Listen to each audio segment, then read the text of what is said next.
Hi, Neil O'Brien here again, and we're still on selling price. And this time we're on to selling price formula and how to set your pricing consistently.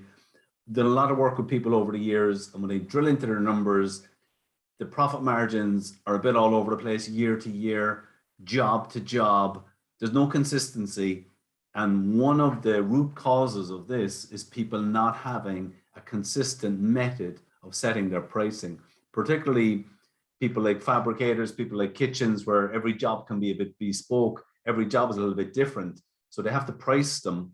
And, I remember one guy he had what he called a jotter. He'd be jotting down the pricing on the back of a pad.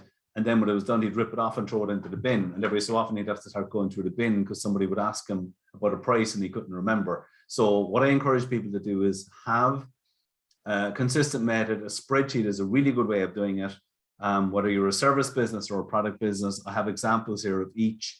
Service business, you would think it's fairly straightforward. If you're an accountant or engineer or web designer, whatever you are, you probably have an hourly rate or a daily rate.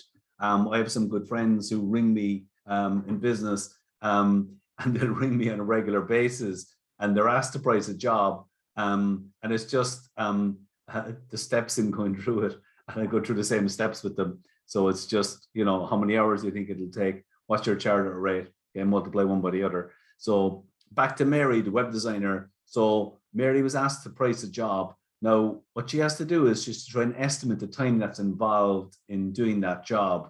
Now, if you're new in business, it might be a little bit difficult, but I think once you're in business for any period of time, you'll have built up a kind of almost like a database or wealth of knowledge about different jobs and how long they should take. So Mary looks at this. She's asked to price to do web design.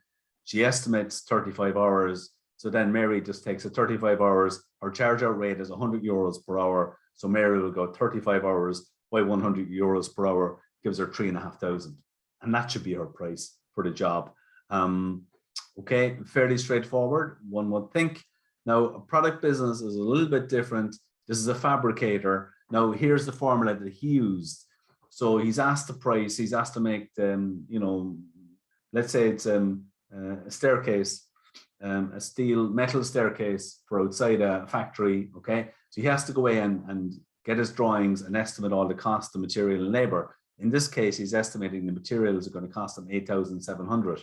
Now, some people have what they call a markup on materials because he has to go and source the materials, he has to transport them, he has to store them in his warehouse and so on. So there's a cost associated with all that. Now, people use different percentages. The percentage he uses is 40%. So he takes the material cost of 8,700 and adds 40% on for all the cost of handling the material. 3,480. He's going to add that onto his material cost. Now, labor, he has to estimate the amount of labor that's involved in doing this job. So he estimates it's going to take 90 hours. Now, what some people have is they have a labor and overhead rate.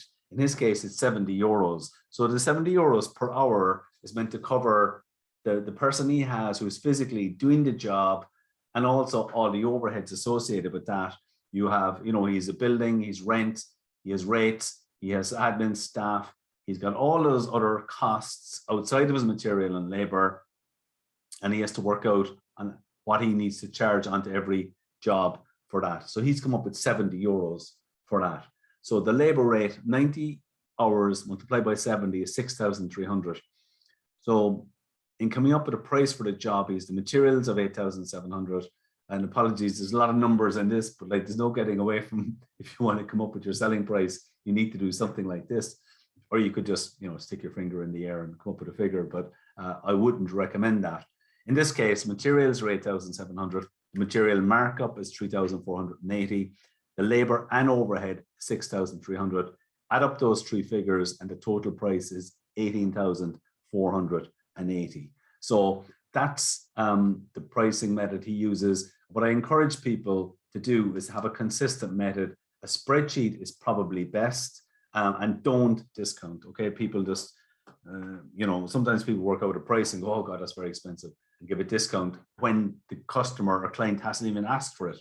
Please don't do that. If they ask for it, it's a different scenario. I still say don't give it, but you might have to give something. You throw in something extra.